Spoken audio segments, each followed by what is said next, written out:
여러분 혹시 권위라는 단어를 들으실 때 떠오르는 이미지가 있으십니까? 권위?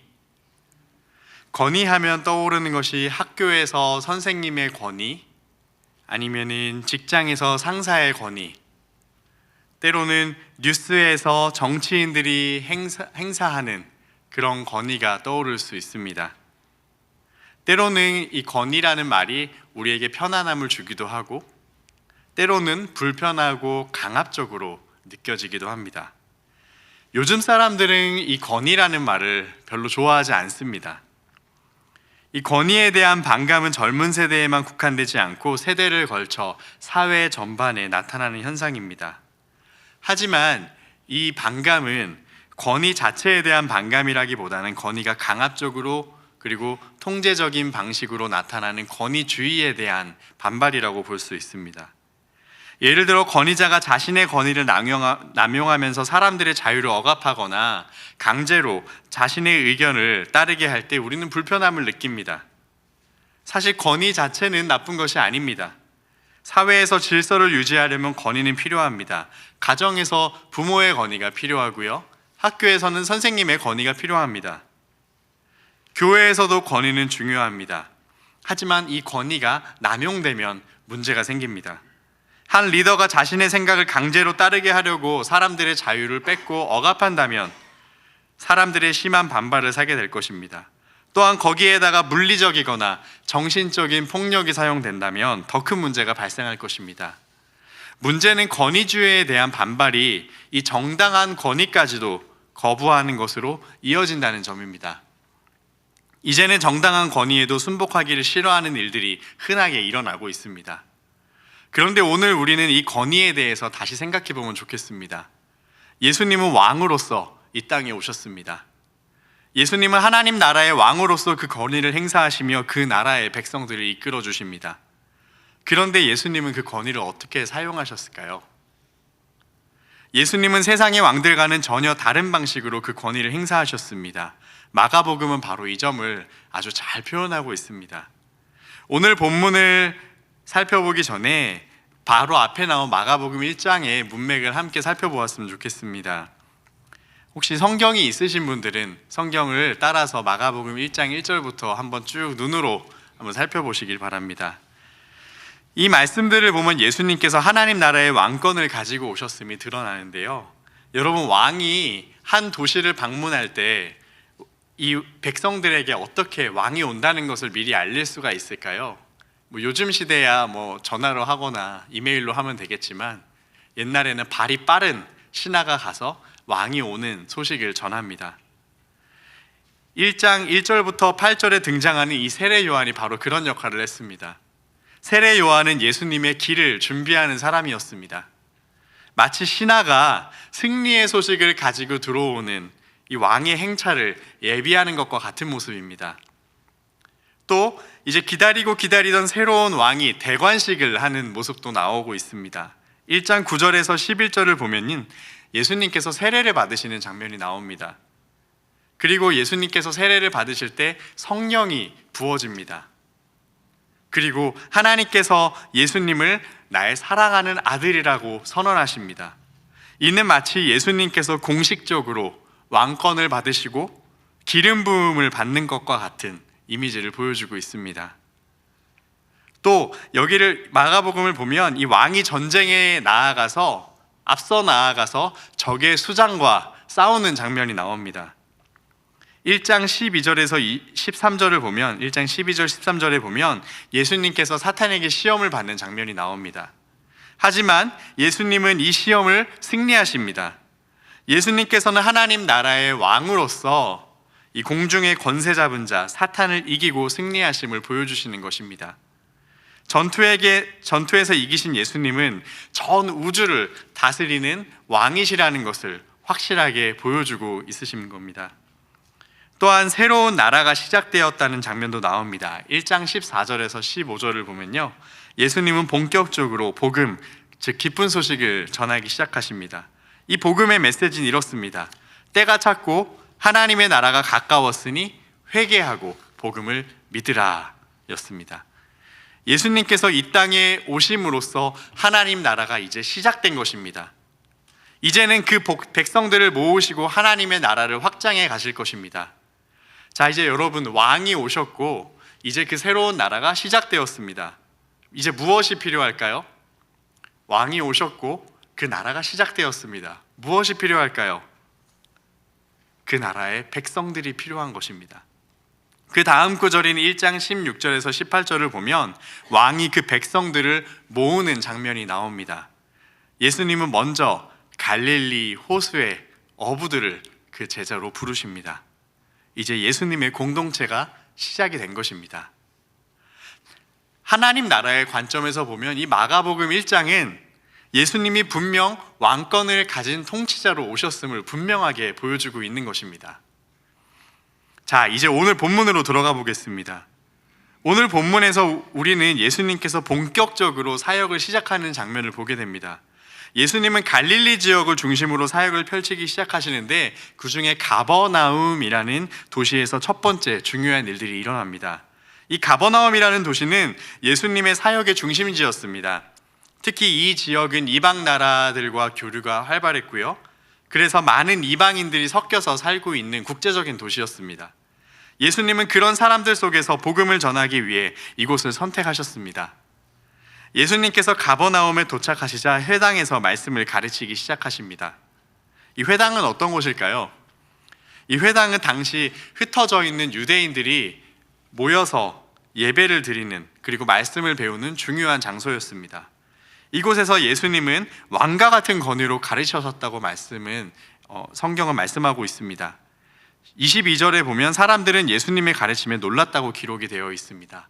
마가복음 1장 22절을 제가 한번 읽어보도록 하겠습니다. 무사람이 그의 교훈에 놀라니 이는 그가 가르치시는 것이 권위 있는 자와 같고 서기관들과 같이 아니함일러라. 아멘. 여기서 권위라는 단어는 사전적으로 일반적으로 말씀드리면 능력이나 통치권을 나타냅니다. 마가복음에서 특히 예수님께 이 권위라는 단어가 사용될 때는 하나님 나라의 왕으로서 가지는 초자연적인 능력과 권세를 나타냅니다. 회당에서 예수님의 말씀을 듣고 있던 사람들은 모두 놀랐습니다. 왜 놀랐을까요? 그 이유는 예수님의 가르침에서 서기관들의 가르침과 비교할 수 없는 권위를 보았기 때문입니다. 여기서 서기관들은 그럼 어떤 사람들일까요?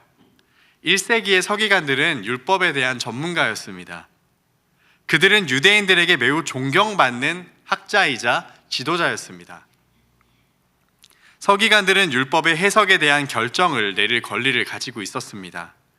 이들은 성경을 해석할 때 자기 마음대로 임의대로 해석을 하는 것이 아니었습니다. 이들은 전해 내려오는 이 전통적인 가르침을 토대로 성경을 해석하였고 그 성경 해석한 것을 사람들에게 가르쳤습니다. 하지만 예수님은 이들과는 완전히 차원이 달랐습니다. 예수님과 서기관의 차이는 원작자와 해석자의 차이였습니다.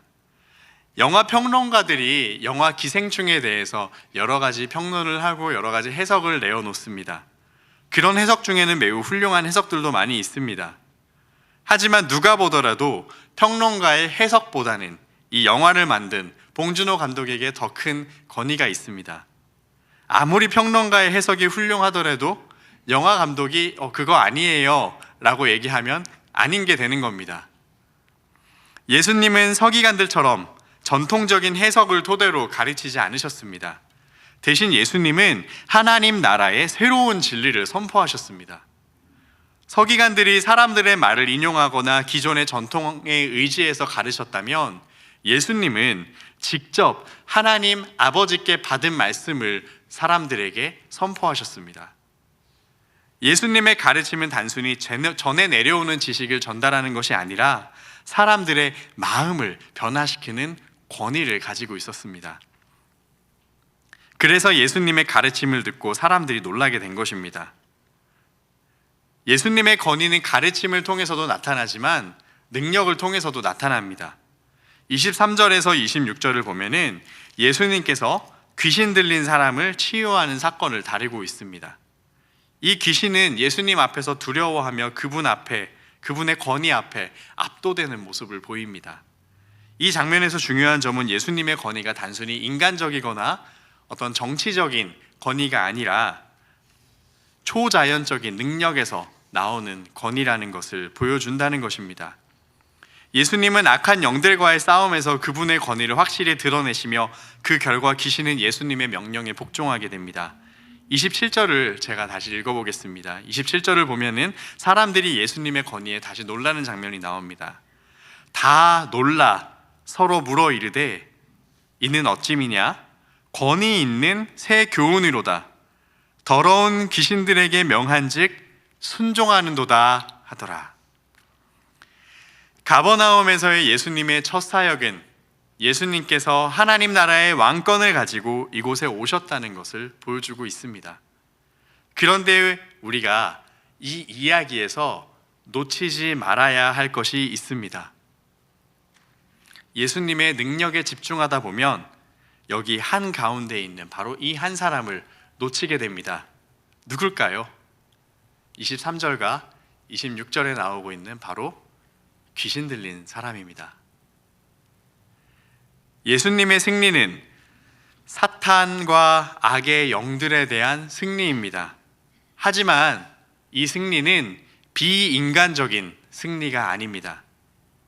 이 전투의 한가운데에는 고통받고 압제당하던 한 사람이 있었습니다.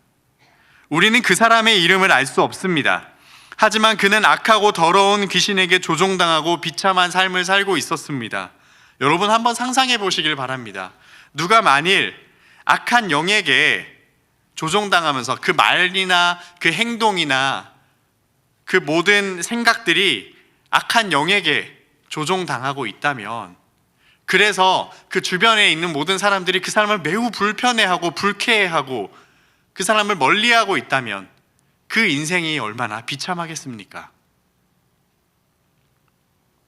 예수님은 마치 체스 말을 다루듯이 이 사람을 움직여서 이용해서 승리하신 것이 아닙니다. 예수님은 이 사람의 자리에서 이 사람을 대신하여 악한 영들과 전투를 치르셨습니다. 마치 강한 전사가 어린아이를 지키기 위해서 대신 앞서 나가서 악한 세력들과 싸우는 모습을 보여주고 있습니다. 예수님의 권위는 단순히 힘으로만 나타난 것이 아니라 사람들을 구원하고 고통을 치유하는 방식으로 나타났다는 점이 중요합니다. 예수님은 고통받는 사람의 자리에서 그를 대신해서 악한 영들과 싸우셨고 승리하셨습니다. 더러운 귀신은 더 이상 이 사람에게 왕노릇할 수 없습니다. 왜냐하면 예수님께서 왕이 되시기 때문입니다. 예수님은 그 사람에게 완전히 새로운 삶을 주셨습니다. 이 일은 모든 사람을 놀라게 만들었습니다. 그리고 그 소문은 매우 빠르게 갈릴리 사방에 퍼지게 되었습니다. 마가복음 1장 28절 말씀을 제가 우리말 성경으로 읽어보겠습니다. 그래서 예수에 대한 소문이 갈릴리 온 지역으로 삽시간에 퍼졌습니다. 예수님에 대한 소문이 삽시간에 매우 빠르게 갈릴리에 퍼지게 된 것은 단순히 예수님이 강하기 때문만은 아니었다고 생각합니다. 사람들이 열심히 예수님의 이야기를 전한 이유는 예수님의 권위와 능력이 사람을 구원하고 회복하는 일에 사용되었기 때문입니다. 예수님의 권위는 단순히 힘이 아니라 사람들을 향한 사랑과 섬김을 위한 권위입니다. 그분의 가르침도, 그분의 기적도 사람을 치유하고 회복하는 사역입니다. 그런데 여러분, 이 이야기에서 또 하나 언급을 안 한 존재가 있습니다. 사람이 아니라 영적인 존재입니다. 누굴까요? 귀신입니다. 24절에는 귀신이 발악을 하면서 예수님께 외친 말이 기록이 되어 있습니다. 24절을 제가 읽어보겠습니다. 제가 귀신 목소리를 흉내내진 않겠습니다. 나사렛 예수여, 우리가 당신과 무슨 상관이 있나이까? 우리를 멸하러 왔나이까? 나는 당신이 누구인지 아노니 하나님의 거룩한 자니이다. 이 귀신은 예수님의 정체를 분명히 알았습니다.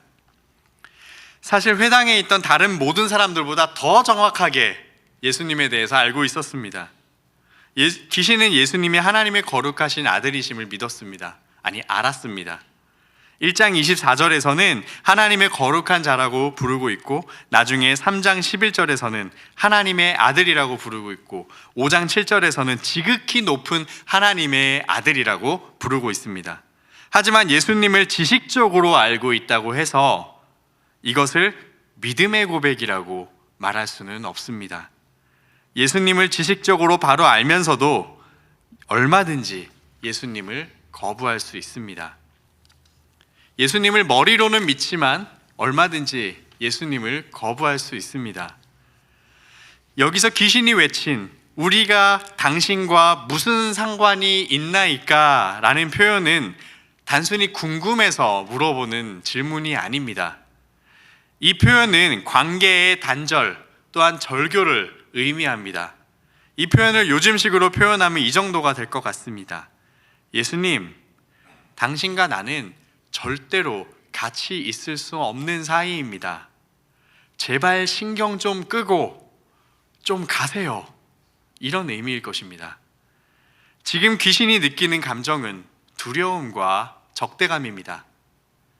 예수님의 초월적인 권위 앞에 귀신은 멸망당할까 봐 두렵습니다. 그리고 자신을 멸망시킬 분이 바로 앞에 있으니 적대감이 생기는 것입니다. 그래서 귀신은 소리를 지르며 발악하듯이 이 말을 외친 것입니다.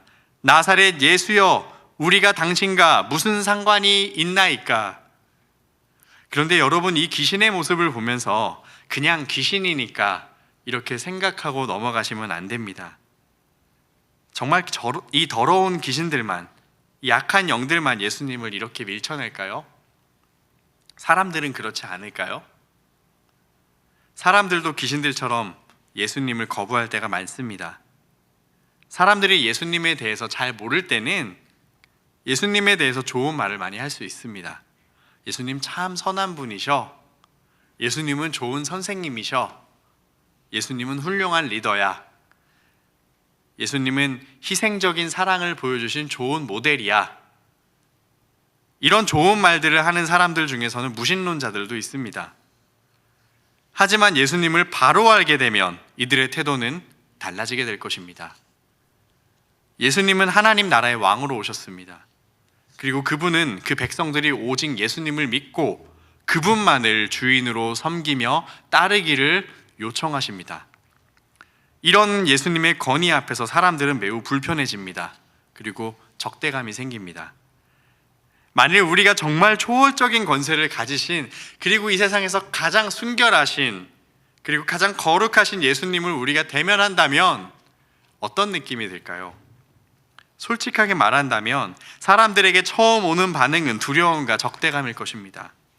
우리가 왜 이런 예수님을 맞닥뜨릴 때 두려움이 생길까요? 그것은 우리가 죄인이기 때문입니다. 거룩하시고 순결하신 권위자 앞에 설면 우리가 얼마나 죄악된 존재인지, 우리가 얼마나 그분과 어울리지 않는 존재인지를 느낄 것입니다. 그리고 그 권위에 압도되어 버릴 것입니다. 여러분, 만일 여러분이 누군가에게, 누구 가까운 사람에게 큰 잘못을 했다고 상상해 보시길 바랍니다. 배우자나 친한 친구에게 큰 잘못을 했습니다. 그런데 그 사람이 여러분 앞에 다가온다면 어떤 감정이 들겠습니까? 대부분 두려움을 느낄 것입니다. 나의 죄가 너무 적나라하게 드러나지 않을까? 상대방이 나를 미워하지 않을까? 상대방이 나에게 보복하지 않을까? 이런 두려움이 생기게 되는 것입니다. 그러면 왜 적대감이 생길까요? 왜 우리가 왕 대신 예수님을 대면할 때 우리 안에 적대감이 일어날까요? 지금까지는 내 자신이 삶과 온 우주의 주인으로 살았습니다. 그리고 앞으로도 쭉 그렇게 살고 싶습니다. 그런데 진짜 주인이 나타난다면 어떤 느낌이 들겠습니까? 예를 들어서 빈집에 들어가서 수년 동안 정말 잘 먹고 잘 살았는데, 너무 편하게 잘 있었는데 진짜 집주인이 갑자기 나타난다면 어떨까요? 두려움도 생기겠지만 그 권위에 대한 적대감이 생기게 될 것입니다. 진짜 주인이신 예수님을 대면하게 되면 아마도 우리는 이렇게 생각할 것입니다. 내가 지금까지 지고 있던 내 삶의 주권을 절대 뺏기고 싶지 않다. 이것만은 절대 뺏기고 싶지 않다. 그러면서 예수님한테 이렇게 말씀드릴 것입니다. 예수님, 이거 제 인생이잖아요. 제발 관여하지 마세요. 예수님, 이것만은 제발 건드리지 마세요. 이것만은 좀 눈 감아 주시고 내버려 두세요. 이런 적대감이 생기게 될 것입니다. 여러분, 우리들은 모두 예수님의 권위 앞에서 예수님을 두려워하고 대적하는 마음이 있습니다. 그것이 우리들의 죄악된 본성입니다. 특히 습관적으로 죄를 짓고 살 때는 더욱더 그렇습니다. 복음의 기쁨을 잃어버렸을 때는 더욱더 그렇습니다. 구원의 기쁨을 잃어버렸을 때 더욱더 그렇습니다. 우리가 가지고 있는 이 죄성은 예수님의 완전하신 권위 앞에서 절대로 자신을 낮추고 싶어 하지 않습니다. 폴 트립 목사님은 이런 우리의 모습을 그의 책에서 매우 솔직하게 잘 표현하고 있습니다. 제가 그 책의 일부를 읽어보겠습니다. 우리 주변이 온통 하나님의 존재와 권위에 대한 증거인데 우리는 그 증거를 부인한다. 우리는 자기 자신만이 자기에게 필요한 유일한 권위라고 스스로에게 말한다. 우리는 나름의 도덕 규칙을 스스로 정한다. 나에게 무엇이 최선인지는 내가 안다고 스스로에게 말한다. 우리는 하나님이 지혜로 정해놓으신 보호 영역의 울타리를 기꺼이 넘어간다. 우리는 하나님이 옳지 않다고 말씀하시는 것을 조차 달려가며 옳다고 말씀하시는 것에는 머리를 들이박는다. 우리는 왕으로서의 하나님을 부인하고 자기 자신을 자기의 하잘것없는 세계의 왕으로 옹립한다. 우리는 하나님의 영광을 망각하고 자신의 쾌락과 위로와 안락함이라는 영광을 위해 산다. 여러분, 정말 이것이 우리의 모습 아닐까요? 저는 이 글을 읽으면서 구구절절히 제 이야기를 하는 것만 같았습니다. 여러분, 그렇다면 우리는 어떻게 해야 될까요? 먼저 우리는 우리 자신이 예수님의 권위를 싫어하는 죄성을 가지고 있다는 것을 인정해야 합니다. 그럴 때 내가 예수님을 본능적으로 거부하고 있다는 그 죄성을 인정할 때 그때 우리에게 정말 필요한 것이 하나님의 은혜밖에 없음을 깨닫게 됩니다. 우리에게 다른 도덕 규칙이 필요한 것도 아니고 새로운 다짐이 필요한 것도 아닙니다. 여러분, 2024년이 시작할 때 여러분 얼마나 많은 결심을 하셨습니까? 성경을 일독하고 매일매일 큐티를 하고 하루에 3번을 기도를 하고 이런 결심을 했지만 우리가 얼마나 많이 넘어지고 실패했습니까? 그러면 여러분, 2025년에는 내가 새롭게 다짐을 하고 이렇게 시작해야겠다, 이렇게 하면 될 것입니까? 물론 그러한 결심들이 너무 좋은 결심들입니다. 필요합니다. 그런데 여러분, 우리가 실패할 때마다 새로운 결심을 한다고 해서 우리가 바뀌는 것이 아니라는 것입니다. 내가 어제 실패했으니까 오늘 새롭게 결심해서 다시 시작하면 될 거야. 내가 새로운 기준을 정하고 조금 더 스트릭하게 내 삶을 컨트롤한다면 더 잘 살게 될 거야. 이런 결심들이 우리를 바꾸는 것이 아니라는 것입니다. 오직 하나님만이, 오직 하나님의 은혜만이 죄로 물든 우리의 자아를 바꿀 수 있습니다. 자신이 옳다고 생각하던 방식을 버리고 하나님의 방식을 따르는 일에는 은혜 없이는 불가능합니다. 자신이 추구하던 많은 우상들보다 하나님이 더 존귀한 분임을, 하나님이 더 사랑스러운 분임을 인정하는 일도 은혜가 없이는 불가능합니다. 내 왕권을 내려놓고 예수님의 왕권을 인정하며 하나님 나라의 백성으로서 살아가게 되는 것도 절대 은혜가 없이는 불가능한 일입니다. 하지만 하나님의 은혜는 우리를 변화시킬 만큼 강력합니다. 하나님께서 은혜를 주시기로 작정하시면 그 어떤 죄인이라도 마음의 변화가 일어납니다. 이 은혜의 능력은 매우 강력하지만 매우 부드럽게 우리를 변화시킵니다.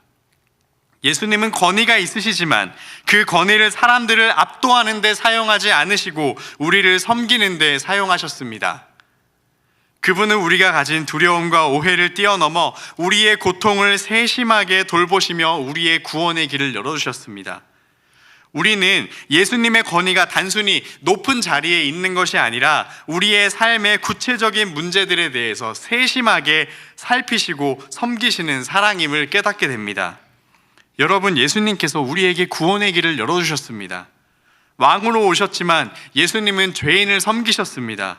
그리고 십자가에서 대신 우리가 받아야 할 형벌을 대신 담당하셨습니다.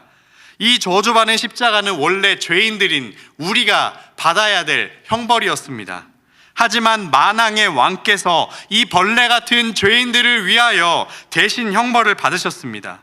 우리의 반역과 우리의 우상숭배와 우리의 불신앙과 방탕함과 게으름과 시기심과 이기심과 같은 죄에 대한 형벌을 순결하신 예수님께서 대신 받으신 것입니다.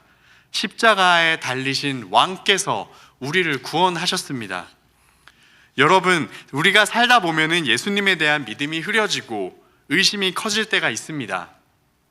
안 그러십니까? 정말 예수님께 내 삶을 맡겨도 될까? 내가 교회는 오지만 내 인생을 예수님께 과연 맡겨도 괜찮을까? 예수님께서 정말 내 삶을 지금도 돌보고 계시는 것이 맞을까? 예수님께 내 인생을 다 맡겼다가 정말 큰일 나는 게 아닐까? 여러분, 이런 마음이 들 때가 있지 않으십니까? 말로는 안 해도 속으로는 이런 생각을 할 때가 자주 있지 않습니까? 솔직하게 말씀드리면 저는 이런 마음이 정말 자주 듭니다. 하나님, 저 진짜 돌보고 계신 거 맞습니까? 정말 제가 인생을 하나님께 걸어도 되는 겁니까? 하나님, 저 정말 책임져 주실 겁니까? 이런 마음이 정말 자주 듭니다. 그럴 때 우리는 어떻게 해야 될까요? 하나님의 보호하심과 공급하심에 대한 의심이 생길 때 우리는 어떻게 해야 될까요? 여러분, 예수님의 십자가를 다시 바라보시길 바랍니다. 자기 아들도 아끼지 아니하시고 우리를 위해 내어주신 아버지께서 어찌 우리에게 필요한 그 모든 것을 채워주시지 않으시겠습니까? 우리를 위해서 수치와 형벌을 당하신 왕이 어찌 우리를 위해 가장 좋은 것을 주시지 않으시겠습니까? 여러분, 예수님의 권위는 지배적이고 강압적인 권위가 아닙니다. 이런 좋은 왕께는 우리의 주권을 드려도 더 이상 두려워할 필요가 없습니다. 여러분, 혹시 이 자리에 아직도 예수님을 나의 주인으로 모시지 않은 분이 계십니까? 교회는 나오고 있지만 아직까지 내가 예수님을 믿기에는 확실하게 믿음이 안 간다, 이런 분이 계십니까? 여러분, 오늘 잘 오셨습니다. 이런 좋은 왕께는 우리의 삶을 다 맡겨드려도 우리는 전혀 두려워할 필요가 없습니다. 우리에게 가장 필요한 것을 아시고 채워주시는 분께 우리 인생을 맡겨드리는 것이야말로 진짜 참된 행복을 찾는 길입니다. 예수님의 십자가를 붙드십시오. 예수님의 십자가를 붙잡는다면 예수님의 권위를 더 이상 두려워할 필요가 없습니다. 오히려 우리는 사랑으로 예수님을 따를 수 있게 됩니다. 그리고 우리 자신의 주권을 기꺼이 내어드릴 수 있게 됩니다. 그리고 그분의 영광을 위해서 살아갈 수 있게 됩니다. 물론 우리는 여전히 넘어집니다. 다시 예수님을 밀쳐내고 내가 내 삶의 왕이 되려고 할 때가 있습니다. 그때마다 다시 우리를 사랑하셔서 자신을 희생하신 예수님을 기억하시고 바라보시기 바랍니다. 다시 일어서서 주님을 따르게 하는 은혜가 여전히 우리에게 있습니다. 우리는 실패해도 하나님의 은혜는 실패하지 않습니다. 우리는 하나님의 손을 놓을지 몰라도 하나님은 우리를 잡고 있는 그 손을 놓지 않으십니다. 우리가 아무리 밑바닥으로 떨어져도 우리는 여전히 하나님의 손바닥 위에 있는 것입니다. 그래서 우리는 다시 일어날 수 있는 것입니다.